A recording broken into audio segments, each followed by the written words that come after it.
آپ سے میں خلافت کے حوالے سے کچھ 2-4 سوالات کرنا چاہوں گی، دو چار جو کہ سوالات نہیں سسٹر، اکثر ایک سوال کر رہے ہیں، ایک سوال کر رہے ہیں، اللہ آپ کو جزائے خیر دے، کیونکہ آپ خود ماشاءاللہ اہل تحقیق ہیں،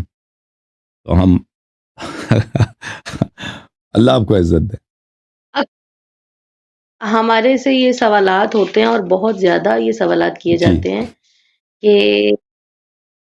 جو باغ فدق بی بی کا حق تھا، بی بی جی دربار میں سسٹر۔ لینے کے لیے گئیں، یہ جب جناب امیر المومنین علی علیہ السلام کی ظاہری خلافت کا دور آیا، وہ علی جس نے خیبر فتح کیا، خندق کو فتح کیا، احد کو فتح کیا، جس کی وجہ سے اسلام مارز وجود میں آیا، جن کی وجہ سے اسلام کو بلندی ملی، تو پھر ایک باغ فدق کیوں نہ مل سکا جناب امیر المومنین اور تمام ائمہ کے دور میں، یہ واپس کیوں نہیں ملا؟ یہاں پہ اہل سنت والجماعت ہم سے بہت سارے سوالات تو کرتے ہیں، کیا اس کے نعوذ جواب کے باللہ یہ ایک نعوذ ہیں، باللہ۔ جی ہاں، اس بات کے جواب ہے کہ مثلا کہ کیوں امیر المؤمنین علیہ السلام نے فدق واپس نہیں لے کے دیا اپنے حضرت فاطمہ الزہرا سلام اللہ علیہ کے وارثین کو، جی اس کے جواب کئی ایک ہیں۔ ایک جواب یہ ہے کہ دیکھیں کہ امیر المؤمنین علیہ الصلوۃ والسلام کا دور حکومت پر آشوب دور تھا، اور اس وقت حالت یہ تھی کہ جو ہی ان کے ساتھ بیعت ہوا ہے تو عائشہ نے خروج کیا ہے اور معرکہ جمل برپا ہوا، اور اس میں اور یہ ایک بہت بڑا فتنہ تھا، کیونکہ اس میں بہت سارے صحابہ تھے، بہت سارے مہاجرین تھے، انصار میں سے تھے، جنہوں نے رسول امیر المؤمنین علیہ السلام کی بیعت توڑ دی ہے، ان کے خلاف بغاوت کیا ہے، لوگ مسلمانوں کو جمع کیا ہے، اور امیر المؤمنین علیہ السلام پہ ایک بہتان کہ یہ جو ہے عثمان کے قاتل ہیں، ہم ان سے عثمان کے خون کا بدلہ لیں گے، حالانکہ وہ خود ان لوگوں نے عثمان کا خون کیا تھا۔ اور پھر اسی وقت جب یہ جمل کا چل رہا تھا، اسی وقت معاویہ بھی بغاوت کی حالت میں تھا، اس طرح نہیں تھا کہ معاویہ نے بعد میں بغاوت کی، معاویہ شروع ہی سے بغاوت کی حالت میں تھا۔ تو یہ پھر جب جمل والوں کو شکست ہوئی، یا پھر معاویہ کے ساتھ جو بغاوت کی حالت میں تھا اس کے ساتھ جنگیں شروع ہوئی ہیں، اور پھر خوارج کا ظہور ہوا ہے، اور پھر معاویہ کے غارات کا سلسلہ تھا کہ وہ کم لوگوں کو پتہ ہے، غارت عربی زبان کا لفظ ہے، اس ریڈز کو بولتے ہیں، انگلش ریڈ بولتے ہیں، اردو زبان میں بھی غارت بولتے ہیں، لیکن وہ اس طرح استعمال نہیں ہوتا جیسے عربی میں استعمال ہوتا ہے۔ عربی میں غارت اس کو بولتے ہیں کہ آپ اچانک کسی علاقے پہ حملہ کریں اور اس کو لوٹ لیں، اس کو بولتے ہیں غارت کرنا۔ غارت کس کو بولتے ہیں؟ غارت اس کو بولتے ہیں کہ مثلا 10-20 مسلح آدمی آ جائیں، کسی گاؤں پہ حملہ کریں، وہاں قتل کریں، اور وہاں پہ لوگوں کو قتل کریں، ان کے مال وغیرہ اٹھا کے لے جائیں۔ تو معاویہ کا طریقہ کار یہ تھا کہ اس نے مختلف فوجی دستے بنائے تھے، اور اس میں اس کے کمانڈر بھی صحابہ والے ہوتے تھے، کمانڈر بھی اس کے کون ہوتے تھے؟ صحابہ کرام۔ ان کا کام کیا تھا؟ یہ امیر المؤمنین علیہ الصلوۃ والسلام کے قلمرو میں، ان کی ماتحت علاقے میں جاتے تھے، مختلف قبیلوں پہ، ان کو کام ہی نہیں تھا کہ یہ قبیلہ امیر المؤمنین علیہ السلام کے ساتھ ہے یا نہیں ہے، اس پہ حملہ کرتے تھے، مردوں کو قتل کرتے تھے، عورتوں کو یا قتل کرتے تھے یا ان کے ساتھ زنا کرتے تھے، اور ان کا جو مویشی وغیرہ ان کو بھی فنا کر دیتے تھے، اپنے ساتھ نہیں اٹھا کے لے جاتے تھے، قتل کرتے تھے۔ اس طرح ایک دہشت گردی کا سلسلہ معاویہ نے، سب سے پہلا دہشت گرد اسلام میں جو شروع ہوا ہے نا، یہ البتہ سعد ابن عبادہ کے قتل کے بعد جو بڑے پیمانے پہ دہشت گردی کیا ہے، اور دہشت گرد گروپس کو اس نے فنڈز دیے ہیں، کون ہے؟ معاویہ۔ تو یہ ریڈ کرتے تھے، تو اور ان کا کام یہی تھا کہ وہ مسلح افراد تھے، مثلا 50 سوار 100 آدمی کا ایک چھوٹا سا دستہ ہوتا تھا۔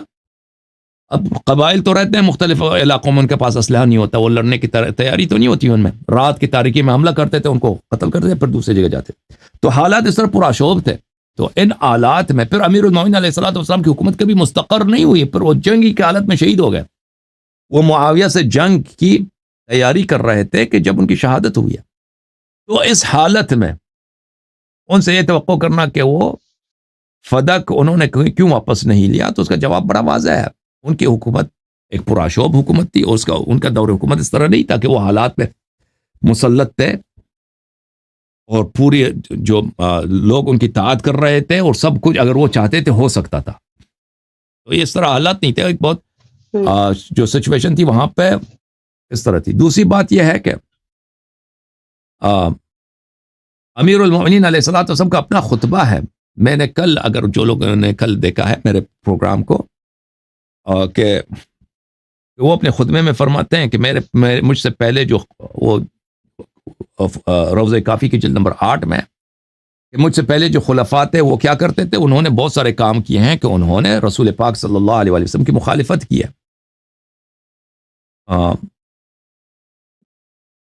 اور عمدن مخالفت کیا. اور اگر میں چاہوں، یہ خطبہ یہ ہے روضہ کافی میں، رسول پاک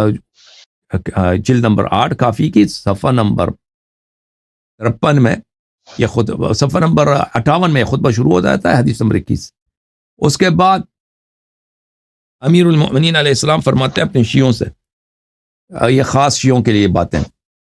کہ قد عملت الولاة قبل اعمالا خالفوا فيها رسول الله صلی اللہ علیہ وآلہ متعمدین لخلاف ناقضین لعہد مغیرین لسنته، ولو حملت الناس على تركها وحولتها الى مواضعها والى ما كانت في عهد رسول الله صلی اللہ علیہ وآلہ لتفرق عني جندي حتى ابقى وحدي او قليل من شيعتي الذين